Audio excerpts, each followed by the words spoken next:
खबरों की शुरुआत में सबसे पहले बात 3 तलाक की। सुप्रीम कोर्ट ने 3 तलाक का मामला संविधान पीठ को सौंप दिया है और आज यही हमारा केस ऑफ द डे। लेकिन केस ऑफ द डे से पहले डालते हैं कुछ और अहम खबरों पर नजर। एडवोकेट एक्ट में प्रस्तावित संशोधनों के खिलाफ कल पूरे देश के वकील अदालतों का बहिष्कार करेंगे। बार काउंसिल ऑफ इंडिया ने यह हड़ताल बुलाई। भारतीय विधि आयोग ने ये संशोधन सुझाए हैं। दरअसल इलाहाबाद हाईकोर्ट बार एसोसिएशन के अध्यक्ष अनिल तिवारी ने एडवोकेट्स अमेंडमेंट बिल 2017 को न्यायपालिका को तोड़ने वाला करार दिया है। उन्होंने कहा कि इसके जरिए अधिवक्ताओं को कमजोर करने की कोशिश की जा रही है। हाईकोर्ट बार एसोसिएशन के अध्यक्ष ने कहा है कि संशोधित अधिवक्ता अधिनियम असंवैधानिक, अलोकतांत्रिक और लोकहित के विपरीत है।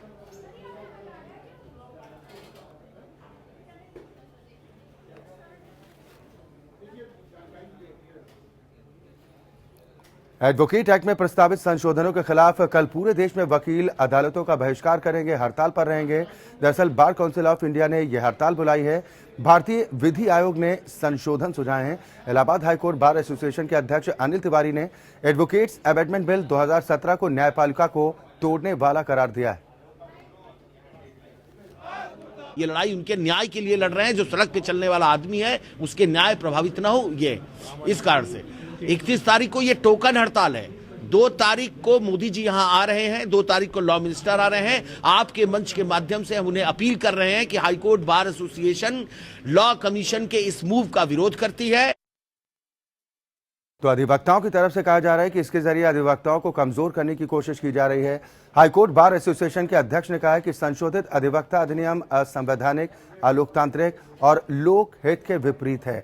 और क्या कुछ अपनी नाराजगी जाहिर करते हुए इन वकीलों की तरफ से कहा जा रहा है। हालांकि चेतावनी दी जा रही है कि ये टोकन के तौर पर यह हड़ताल है, आने वाले वक्त में उनका ये आंदोलन और भी तेज हो चुका है। आलोक सिंह हमारे संवाददाता ज्यादा जानकारी के साथ जुड़ गए हैं। आलोक, कितनी नाराजगी इन अधिवक्ताओं में सबसे पहले तो, और साथ ही जो अब चेतावनी दी जा रही है कि ये तो एक टोकन के तौर पर हड़ताल की चेतावनी दी गई है और कल जो हड़ताल बुलाई गई है उसके बाद भी अगर उनकी मांग पर गौर नहीं किया जाता तो आगे आंदोलन और तेज करने को बाध्य होंगे। बिल्कुल अच्छा है। बार काउंसिल ऑफ इंडिया ने 31 मार्च को हड़ताल का आह्वान किया है। इलाहाबाद हाईकोर्ट बार एसोसिएशन ने इसका समर्थन किया है। आज इलाहाबाद हाईकोर्ट बार एसोसिएशन के अध्यक्ष अनिल तिवारी ने एक प्रेस वार्ता कर यह जानकारी दी कि वो एडवोकेट्स अमेंडमेंट बिल 2017 का विरोध कर रहे हैं और इस मुद्दे पर वो बार काउंसिल ऑफ इंडिया के साथ हैं। 31 मार्च को इलाहाबाद हाईकोर्ट के लगभग 25,000 से ज्यादा वकील न्यायिक कार्य का बहिष्कार करेंगे और साथ ही उन्होंने यह भी कहा है कि 2 अप्रैल को देश के प्रधानमंत्री नरेंद्र मोदी इलाहाबाद आ रहे हैं। कानून मंत्री रविशंकर प्रसाद भी रहेंगे, गवर्नर राम नाईक भी रहेंगे और सीएम योगी भी रहेंगे, आदित्यनाथ योगी भी रहेंगे। तो ये सब अधिवक्ता जाके उनसे ये जो एडवोकेट्स अमेंडमेंट बिल है 2017 उसके मुद्दे पर वार्ता करेंगे और अपनी नाराजगी जाहिर करेंगे। उन्होंने कहा है कि उन्हें सत्ताई विधि आयोग द्वारा ये जो प्रस्तावित किया गया है अधिवक्ता संशोधन बिल वो बर्दाश्त नहीं है। तो अब उन्होंने कहा है कि इस मुद्दे पर 2 तारीख उस मुद्दे पर 31 तारीख को जो उनकी हड़ताल है वो अभी सांकेतिक हड़ताल है, लेकिन उन्होंने कहा है कि सड़कों पर यह आंदोलन अब दिखाई पड़ेगा। अदालतों में कार्यों का बहिष्कार किया जाएगा। साथ ही डिस्ट्रिक्ट कोर्ट के वकीलों से भी कहा जाएगा कि वो भी न्यायिक कार्य का बहिष्कार करें, न्यायिक कार्य से जुड़े रहें। तो धीरे बिल्कुल, यानी कि ये कहा जा सकता है कि ये अधिवक्ता अब इस आंदोलन को और तेज करने के मूड में है अगर उनकी मांगों पर गौर नहीं किया जाता है। आपत्ति कहां पर दर्ज करा रहे हैं? संशोधन में कौन सी वो बात है जो इन अधिवक्ताओं को लग रहा है कि ये असंवैधानिक है? देखिए, अच्छा कुल मिलाकर इस पूरे मुद्दे पर चूंकि इलाहाबाद में 25,000 से ज्यादा अधिवक्ता हैं और कहीं न कहीं विधि आयोग ने जो ये एडवोकेट्स अमेंडमेंट बिल 2017 लाया है उससे अधिवक्ताओं में काफी नाराजगी है। उन्होंने इसे असंवैधानिक, अलोकतांत्रिक करार दिया है। उन्होंने कहा है कि 31 मार्च को जो उनकी हड़ताल होगी वो एक सांकेतिक है, एक मैसेज दिया जाएगा, एक संदेश दिया जाएगा और इसके बाद इलाहाबाद के अधिवक्ता सड़कों पर दिखाई पड़ेंगे। न्यायिक कार्य का बहिष्कार निचली अदालतों से लेकर ऊपरी अदालतों तक किया जाएगा। यानी अब ये तो तय है आलोक कुल मिलाकर कि जो अदालतों का काम शुक्रवार यानी कि कल कम से कम प्रभावित तो जरूर होगा। बने रहिए, हम लगातार चर्चा करेंगे। विवेक कुमार हमारे संवाददाता भी ज्यादा चर्चा और बातचीत के साथ दिल्ली से जुड़ गए हैं। विवेक, दिल्ली में अधिवक्ताओं का क्या कुछ रुख देखने को मिल रहा है, क्योंकि नाराजगी लगातार बढ़ती जा रही है। ये जो अमेंडमेंट में जो संशोधन किया गया है उसको लेकर कहा जा रहा है कि ये असंवैधानिक है और कहीं ना कहीं न्यायपालिका को तोड़ने की कोशिश की जा रही है। और क्या कुछ अधिवक्ता कह रहे हैं इस पूरे मामले को लेकर? जैसे कि इस पोजीशन में जो उन्होंने भेजा है, उनका जो बार एसोसिएशन का ये कहना है कि सेवानिवृत्त जज हैं उनको कहीं न कहीं एडजस्ट। चलिए हम दोबारा संपर्क करने की कोशिश करेंगे, लेकिन जो विधि आयोग की तरफ से सिफारिश की गई है उसको लेकर देश भर के अधिवक्ता नाराज बताए जा रहे हैं। इन वकीलों की तरफ से आरोप इस बात को लेकर लगाया जा रहा है कि जो संशोधन किया गया है वो संशोधन ठीक नहीं है, न्यायपालिका को कमजोर करने की कोशिश की जा रही है और वो ऐसा हर हाल में नहीं होने देंगे। न्यायपालिका को जो तोड़ने की कोशिश की गई है, प्रस्तावित संशोधन को असंवैधानिक वकीलों की तरफ से बताया जा रहा है और इन वकीलों ने साफ तौर पर कहा कि कल यानी कि 31 मार्च को जो देशव्यापी हड़ताल वो करने जा रहे हैं, ये एक संकेत के तौर पर लेना चाहिए और अगर उसके बावजूद उनकी मांग पर गौर नहीं किया जाता है, इस संशोधन को लेकर बैकफुट पर नहीं वापस अगर आया जाता है विधि आयोग की तरफ से, तो ये आंदोलन और तेज करने को बाध्य होंगे। वकीलों की तरफ से आरोप लगाए जा रहे हैं कि न्यायपालिका को तोड़ने की कोशिश की जा रही है। उन्होंने कहा कि इसके जरिए अधिवक्ताओं को कमजोर करने का काम किया जा रहा है। हाईकोर्ट बार एसोसिएशन के अध्यक्ष की ओर से कहा गया कि संशोधित अधिवक्ता अधिनियम असंवैधानिक, अलोकतांत्रिक और लोक हित के विपरीत है, यानी नाराजगी लगातार बढ़ती जा रही है।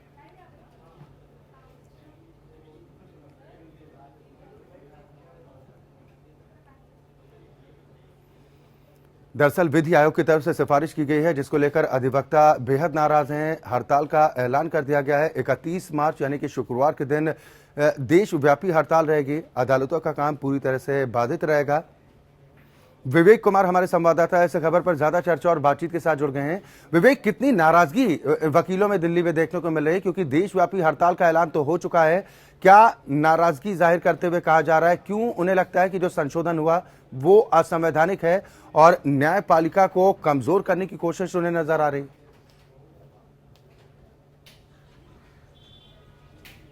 जी, दरअसल ये जब इन्होंने पहले भी स्ट्राइक की थी तो इनका यही कहना था कि वकीलों को किसी भी ढंग से वो अपने घेरे में लेना चाह रहे हैं और सब कुछ जो है वो जुडिशरी के ऊपर डिपेंड करना चाहिए। वकीलों की जो स्वच्छंदता है उसको खत्म करना चाह रहे हैं, क्योंकि रिकमेंडेशन जो है, जो लॉ कमीशन को रिकमेंडेशन भेजे गए, उसमें जो सब पहली बात ये कही गई कि जो जुडिशरी है, जुडिशरी के सेवानिवृत्त जजों को वो ट्रिब्यूनल में डालेंगे और तकरीबन 350 से 400 जजों को उसमें एडजस्ट करना चाहेंगे। और उसमें बहुत सी चीजें लिखी गई हैं जो वकीलों के ऊपर सामूहिक रूप से जो उनका हड़ताल करने का है उसको नहीं करने देना चाहते हैं, जिससे कि वो उनकी एकता भंग हो जाए। दूसरी बात, अगर जजों के सामने अगर वो कुछ भी तेज आवाज में कुछ बोलते हैं तो उनके ऊपर खिलाफ कार्रवाई की जाएगी, उसका लाइसेंस रद्द कर दिया जाएगा। कुल मिला के उनका ये कहना है कि ये वकीलों को जजों के हाथ की कठपुतली बना देना चाहते हैं और वकीलों को इतनी स्वतंत्रता नहीं देना चाहते कि वो कोई हड़ताल कर पाए या कुछ वो जुडिशरी को किसी भी ढंग से अपने प्रेशर में रखना चाहें। जैसा जो वकीलों का ये कहना होता है कि जुडिशरी स्वतंत्र हो जाती है और कभी कभी उनकी बात नहीं मानती। बार एसोसिएशन जो बनाई गई थी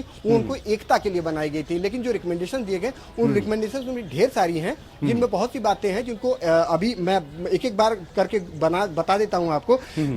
जो भी कमेटी होगी उसमें जजों का सुपरविजन होगा, जजों का दखल होगा, सुप्रीम कोर्ट का जो बार एसोसिएशन होगा उसका सुपरविजन होगा, विदेशी वकीलों का आना, उनको रोजगार देना, यानी कि जो यहाँ के वकील हैं उनसे रोजगार छिनेगा। तो इसका वकीलों ने जोरदार विरोध किया। उनका ये कहना बिल्कुल, और यही वजह कि तमाम जो अधिवक्तागण हैं वो बेहद नाराज बताए जा रहे हैं और देशव्यापी हड़ताल का ऐलान भी किया गया है। शुक्रवार को अदालती काम पूरी तरह से बाधित होते भी नजर आएंगे। बहुत बहुत शुक्रिया विवेक, इस खबर पर तमाम जानकारी और बातचीत के लिए। आप नजर बनाए रखिए, पल पल की अपडेट्स हम आपसे लेते रहेंगे। वहीं राष्ट्रीय और राजमार्गों के 500 मीटर के दायरे में शराब की दुकानों और उनके विज्ञापनों पर रोक के मामले में सुप्रीम कोर्ट ने फैसला सुरक्षित रख लिया है। आज सुनवाई के दौरान शराब विक्रेता संघों की ओर से दलील दी गई कि आबकारी कानून बनाना राज्य सरकार का अधिकार है और ऐसे में सुप्रीम कोर्ट का फैसला असंवैधानिक।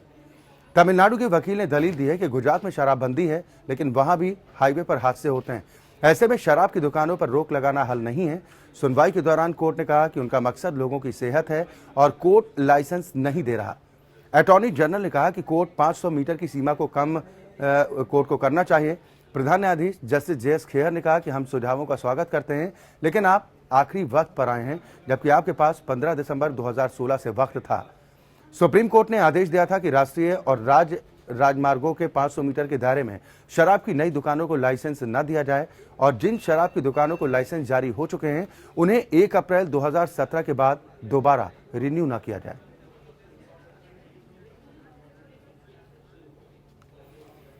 आदित्य इस खबर पर ज्यादा जानकारी के साथ जुड़ गए हैं, इंडिया लीगल रिसर्च फाउंडेशन के सदस्य हैं।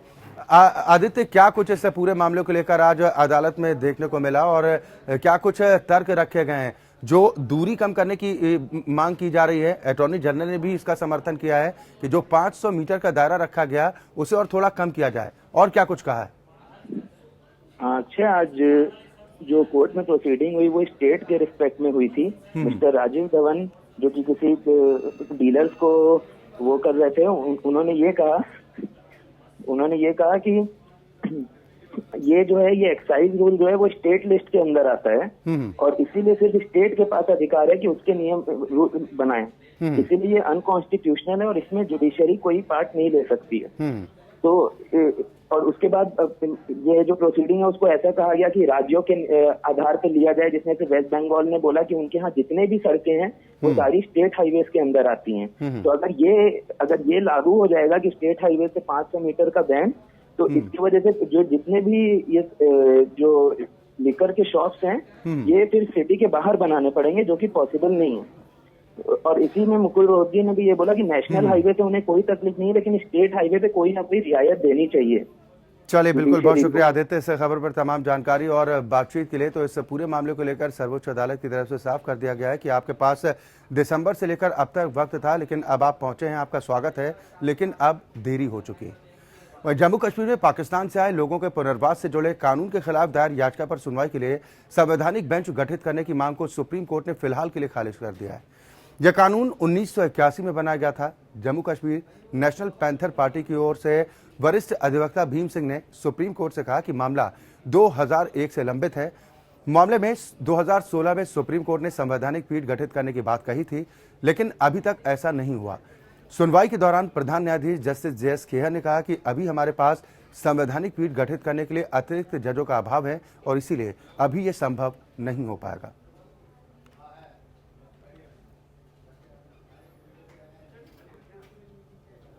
और इधर गंगा की स्वच्छता को लेकर अब उत्तराखंड हाईकोर्ट ने भी चाबुक चलाया है। हाईकोर्ट ने राज्य प्रदूषण बोर्ड को आदेश दिया है कि गंगा स्वच्छता अभियान में बाधक बनने वाले सभी उद्योगों, आश्रमों और होटलों को बंद किया जाए। इस बात को लेकर हाईकोर्ट की तरफ से आदेश जारी कर दिए गए हैं।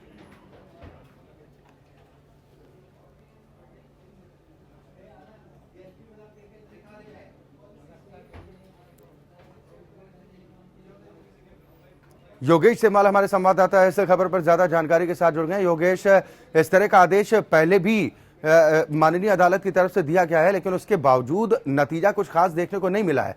अब ये जो आदेश जारी किया गया है, कितना सख्ती से लागू करना होगा, कितनी बड़ी चुनौती होगी सरकार के सामने? एक महत्वपूर्ण और बड़ा फैसला कहा जाएगा हाईकोर्ट का इसको, लेकिन सबसे बड़ी बात यह है कि इस तरह के फैसले पहले भी आते रहे हैं, लेकिन जो है इम्प्लीमेंट जिनमें बिल्कुल नहीं हुआ है। जब हम बात करते हैं अभी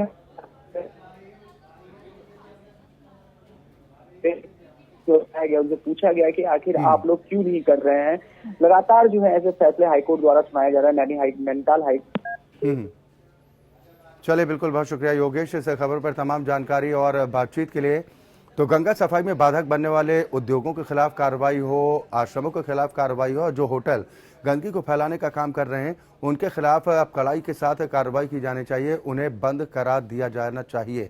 ये आदेश हाईकोर्ट की तरफ से जारी किए गए हैं। अब ये देखना बेहद दिलचस्प होगा कि राज्य सरकार कितना सख्ती के साथ इस पर अमल करती है और क्या ऐसे उद्योगों, ऐसे आश्रमों और ऐसे होटलों के खिलाफ कार्रवाई की जाती है। अब बात करेंगे केस ऑफ द डे की।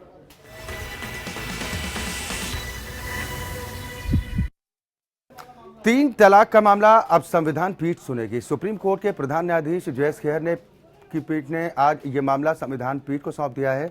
इस मामले पर 11 मई से सुनवाई शुरू की जाएगी। संविधान पीठ लगातार 4 दिन तक इस मामले पर दोनों पक्षों को सुनेगा। सुप्रीम कोर्ट ने दोनों पक्षों से कहा है कि वो 4 सप्ताह में अपना जवाब दाखिल करें। मुस्लिम महिलाओं के हक के मामले में 3 तलाक पर लंबे वक्त से बहस चल रही है और अब सुप्रीम कोर्ट की संविधान पीठ को इस पर फैसला करना है। अटॉर्नी जनरल ने आपत्ति जाहिर की और कहा कि मामले की ग्रीष्म अवकाश से पहले सुनवाई होनी चाहिए, जिससे मामले पर जल्द निपटारा हो सके। लेकिन प्रधान न्यायाधीश ने अटॉर्नी जनरल की मांग अस्वीकार कर दी। इससे पहले 27 मार्च को all India Muslim personal law board ने सुप्रीम कोर्ट से कहा था कि मुसलमानों में प्रचलित 3 तलाक निकाह हलाला और बहुविवाह की प्रथाओं को चुनौती देने वाली याचिकाएं विचार योग्य नहीं हैं, क्योंकि ये मुद्दे न्यायपालिका के दायरे से बाहर हैं। इस मामले में अगली तारीख जो है 11 मई मुकर्रर हुई है और 11 मई से कॉन्स्टिट्यूशन बेंच एक वेकेशन कॉन्स्टिट्यूशन बेंच जो है वो कॉन्स्टिट्यूट की जाएगी और वो इस मामले को डे टू डे बेसिस पे सुनेंगे। मुस्लिम पर्सनल लॉ बोर्ड ने कहा कि इस्लामी कानून की वैधता संविधान के खास प्रावधानों पर परखी नहीं जा सकती है। इनकी संवैधानिक व्याख्या जब तक अपरिहार्य न हो जाए तब तक उसकी दिशा में आगे बढ़ने से न्यायिक संयम बरतने की जरूरत है। बोर्ड ने कहा कि याचिकाओं में उठाए गए मुद्दे विधायी दायरे में आते हैं, लेकिन तलाक निजी प्रकृति का मुद्दा है, इसलिए उसे मौलिक अधिकारों के तहत लाकर लागू नहीं किया जा सकता। बोर्ड ने अपने लिखित हलफनामे में कहा, ये स्पष्ट किया जाता है कि वर्तमान मामले में याचिकाकर्ता न्यायिक आदेश की मांग कर रहे हैं जो अनुच्छेद 32 के दायरे से बाहर है। निजी अधिकारों को संविधान के अनुच्छेद 32(1) के तहत व्यक्तिगत नागरिकों के विरुद्ध लागू नहीं किया जा सकता। मुस्लिम महिलाएं 3 बार तलाक शब्द बोलकर तलाक लेने की परंपरा का विरोध कर रही हैं। दूसरी तरफ मुस्लिम धर्मगुरु इसे शरीयत के मुताबिक जायज मानते हैं। समझते हैं कि ट्रिपल तलाक के सिलसिले में ऑनरेबल चीफ जस्टिस साहब ने जो इस केस को कॉन्स्टिट्यूशनल बेंच को रिफर किया है, इस पे जाहिर सी बात है एक डिटेल्ड स्टडी और एक अच्छा फैसला और बड़ा फैसला आएगा। सुप्रीम कोर्ट पहले ही स्पष्ट कर चुका है कि वो 3 तलाक संबंधी कानूनी प्रस्तावों पर केवल विचार विमर्श करेगा। कोर्ट इस बात का फैसला नहीं करेगा कि मुस्लिम पर्सन लॉ के तहत तलाक पर अदालतें नजर रखेंगी या नहीं। Bureau report, APN। क्या तो 3 तलाक का मामला अब संविधान पीठ सुनेगा, इस बात को लेकर ये भी कहा गया है कि अपना अपना जवाब दोनों पक्षों की तरफ से उन्हें दाखिल करना होगा और इसके लिए 4 सप्ताह का वक्त भी दिया गया है। चंदन गोस्वामी इस खबर पर ज्यादा जानकारी के साथ जुड़े हैं, इंडिया लीगल रिसर्च फाउंडेशन के सदस्य हैं। चंदन, और क्या कुछ अदालत की तरफ से इस पूरे मामले को लेकर कहा गया, क्योंकि ये मामला अब संवैधानिक पीठ को सौंप दिया गया? जी, इसकी सुनवाई 11 तारीख को होगी और ये कॉन्स्टिट्यूशनल बेंच को रेफर किया जाएगा। इसमें यह भी बताया गया है कि ये फैक्चुअल इश्यूज पे डील नहीं किया जाएगा। इसको हम लोग जब सुनेंगे तो इस पे लीगल इश्यूज पे सुनेंगे और साथ ही में इसको क्लियर कर दिया गया कि जो यूनिफॉर्म सिविल कोड जो बन रहा है, जिसपे कि लॉ कमीशन में अभी डिस्कस कर रहा है, उस पर यह बहस नहीं होगी, उस पर यह आर्गूमेंट्स नहीं होंगे। ये केवल जो ट्रिपल तलाक का इशू है उसी को लेकर के ये पूरा का पूरा आर्गूमेंट, पूरी हियरिंग चलेगी।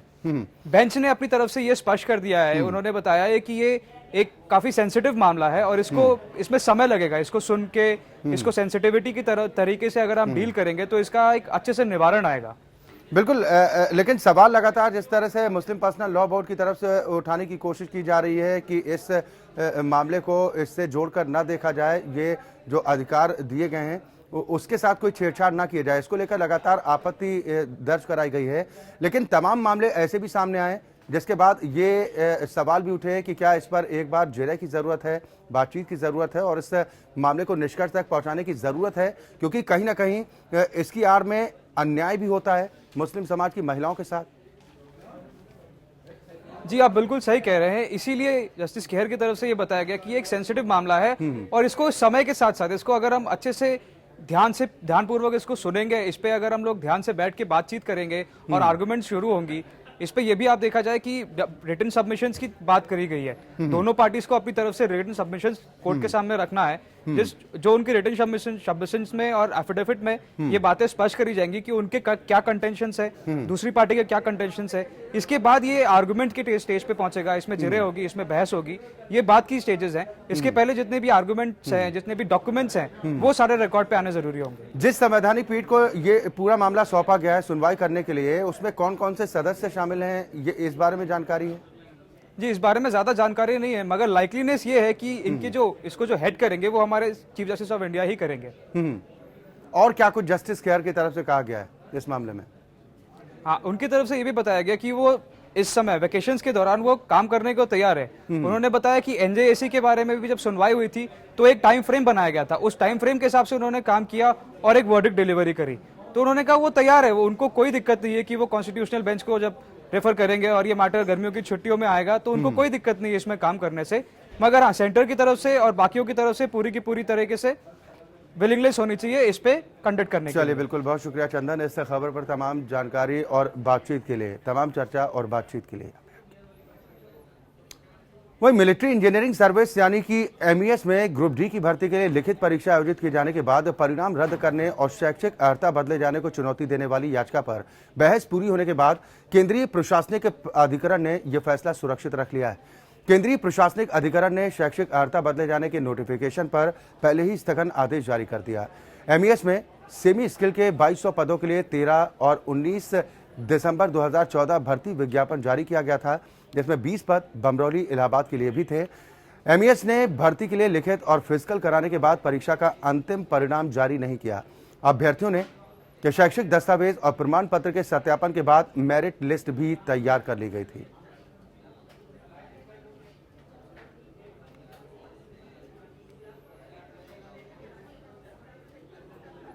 प्रतापगढ़ के बहुचर्चित राजेश सिंह हत्याकांड मामले में आरोपियों के प्रार्थना पत्र पर ट्रांसफर किए जाने को इलाहाबाद हाईकोर्ट में चुनौती दी गई।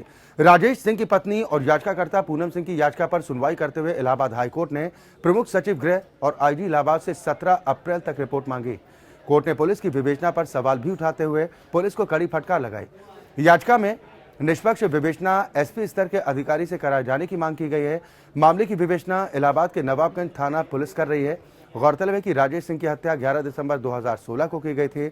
याचिकाकर्ता ने आरोप लगाया कि आरोपी पवन मिश्रा की अर्जी पर 28 फरवरी 2017 को डीआईजी इलाहाबाद ने विवेचना ट्रांसफर कर दी, जिससे पीड़ित परिवार को जान माल का खतरा बना हुआ है।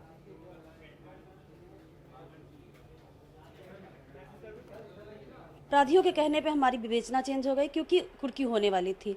उससे कुर्की से बचने के लिए उन्होंने विवेचना चेंज करवा दी। डीजी लॉ एंड ऑर्डर ने ये कैसे कर दिया, ये हम लोगों को कुछ नहीं पता था। हमें कोई जानकारी नहीं थी कि हमारी विवेचना चेंज हो गई। हमें 1 महीना बाद पता चला कि हमारी विवेचना चेंज हुई है। तब जाके हम लोग हाई कोर्ट गए, जहां से हमें आज न्याय मिला है और हम उस न्याय से बहुत खुश हैं। माननीय उच्च न्यायालय ने इस याचिका को सुनने के बाद ये कहा कि ऐसे मामलों में क्यों विवेचना ट्रांसफ़र कर दी जाती है, और अगर विवेचना ट्रांसफ़र की गई है तो किन परिस्थितियों में की गई है, इसके बारे में संपूर्ण स्पष्ट रिपोर्ट न्यायालय के समक्ष 17 अप्रैल को प्रस्तुत करें। और इसी के साथ हमारी खास पेशकश में आज के लिए बस इतना ही। एपीएन न्यूज में खबरों का सिलसिला लगातार जारी।